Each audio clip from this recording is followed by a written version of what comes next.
Right, on this script, what I'm going to do is I'm going to show you how to work with form data. In particular, I'm going to work through figuring out which radio button was selected in a group of radio buttons. And then I'm also going to show you how to get the data off of a select property. The other form controls are pretty straightforward. But these can be a little challenging, and they pretty much get handled the same way quite a few times. So this is pretty useful to get down once, and you'll use it a lot if you do a lot of JavaScript programming in your lifetime. So what I have here is I have a basic form named my form. I have an action that it's going to mail the data to me. In the real world, a lot of times what you'll have is you'll have an action of a server-side programmer like submit.asp or something like that. And so your job is to get the data validated. Instead of making a server call, you'd validate it with JavaScript, and then you send in the validated data to that action. So we're going to have to kind of intervene in our action, because if you remember with HTML forms, that action is tied to the submit button. So what we're going to do is we will put an intermediary step in between that will call our function. So we're not going to actually do any validation here. On your lab, you'll do if first name equals blank blank, then do this. If not, but what I'm going to do is I'm going to show you some of those harder ones to work with. So we have a set of radio buttons here. Their name is classification. Remember, on a radio button, setting the value to have the same name is what controls the fact that only one can be selected. So the values that they're going to see, that the user is going to see with the radio button, is freshman, sophomore, junior spelled out. The value we're going to look at or submit to the database, or whatever our script is going to do, is actually the value attribute on the input type of radio.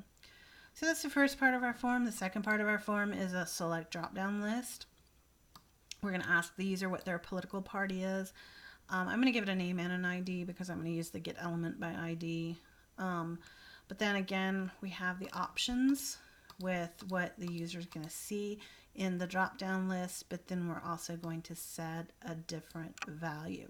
And so what I'm going to do on this one is show you not only figure out which one was selected, but also how to display the full word, if you want to, instead of the value that is being submitted. And then down here we just have regular submit and reset buttons. So the first thing I'm going to talk you through is I'm going to add an on submit HTML attribute. You could do this with an event listener if you wanted to, but I'm just going to go ahead and do it here. And what we're going to do is we're going to call our function that we're going to name get data. But what I'm going to do is I'm going to put a return statement in here. Oops, data. And what the return value is going to do is it's going to sit there and it's going to wait for a true value. In other words, once our function executes, however we have it execute, if we return a true value at any point, then the form action would then execute. So we click the button, it triggers the on submit event, which calls our function. Most of the time would be data validation. That's not really what we're going to do in this example, but in your lab, you'll do validation. If any of the validation fails, you'll return a value of false and mark the errors. But once the data is it's all been checked and it's good to go, you'll return a value of true. And when that return value is accepted here, if it gets a true back, then it'll then proceed on and send the mail to action. Okay, so let's go ahead and write our function. So I already have script tags set up for us. So we're going to set up our get data. And what I'm going to do is I'm going to set up a variable named radios. And I'm going to go ahead and dump my radio button array into that. Since there are a couple of ways I could do this, but what I'm going to do is I'm just going to tell it to go to the document, find my form, and grab the classification control. And since all of them have the same name, it's going to set up an array. I could also use my DOM model approach. Either way is fine.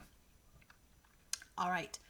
So what I'm going to do now is I'm going to loop through this array and see, excuse me, which one has a value of checked. So I'm going to set up an array, a loop that's controlled by the length of my array that I have of radio buttons. I'm going to say if the one that I'm looking at right now is checked, then we'll go ahead and provide the output. So let's do that. So if radios, forgot my parentheses.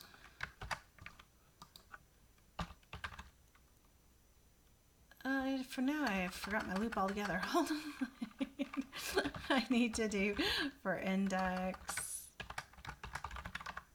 equals 0. We're going to loop until the index becomes greater than the length of our array. So as long as it is less than that value, and then we will go ahead and increment our loop. So inside that is where we will test if our radios, did I use index dot checked, and then I need more curly braces. If I get through these curly braces without making a mistake, it'll be a miracle. If it is, that means that that one was the one that was selected. So we can go ahead and alert you selected plus radios index dot value. All right, so let's talk through this. So this goes through, now I have my 4 radio buttons, so I have radios values from 0 to 4.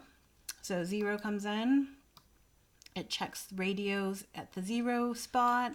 If that one is checked, then it says that that's the one that was checked, and it adds that value of which one was checked. Okay, and then it loops through. So if I happen to let's say select this one, the junior, it would loop through 0, it wouldn't alert. It would loop through 1, it wouldn't alert. It would alert on 2 once it checked that one, and then it would go in back into that radios array at the 2 spot and find out what value was associated with that, in this case the junior. And so that should allow us to look to see if which radio button was selected. So let's go ahead and save that. Let's switch on over. I'm going to reload that, and I'm going to click sophomore, and I'm going to submit, and it says you selected sophomore. So if I wanted it to actually show the value, and then it tries to do the mail to event. Okay. All right. So that's our radio button. Now let's go ahead and work on the selection.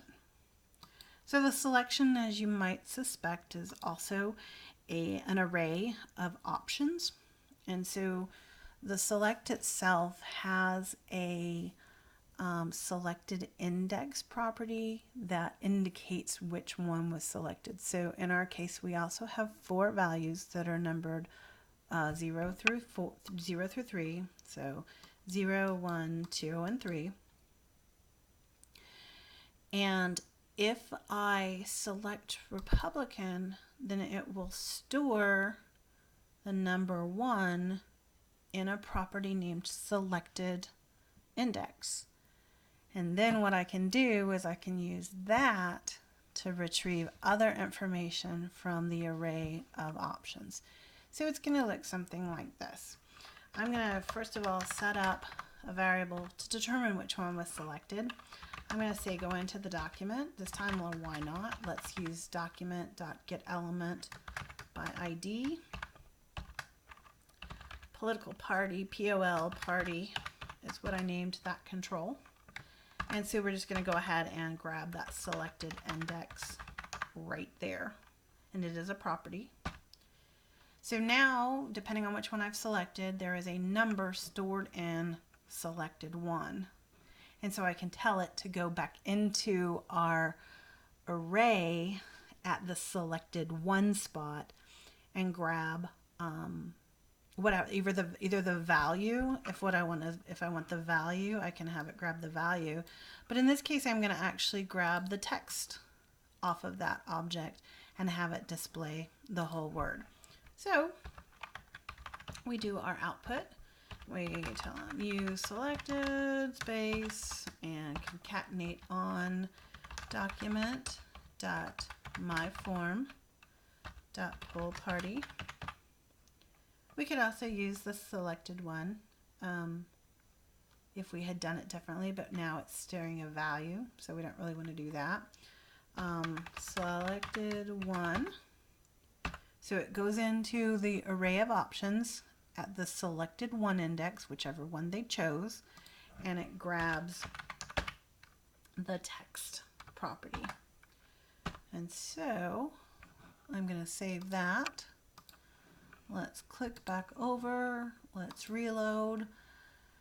This time I'm going to be a junior. I'm going to choose not to say, and I'm submitting. It tells me that I selected junior and that I selected choose not to say. And so this is just an example of some of the ways you can handle the radio buttons. Checkboxes are the same way. You're going to loop through them. A lot of times, though, you're either going to concatenate on whichever one was selected, or you're going to store it somewhere else in an array so you can use it later. Because remember, in that case, multiple things can be checked. In our radio button example,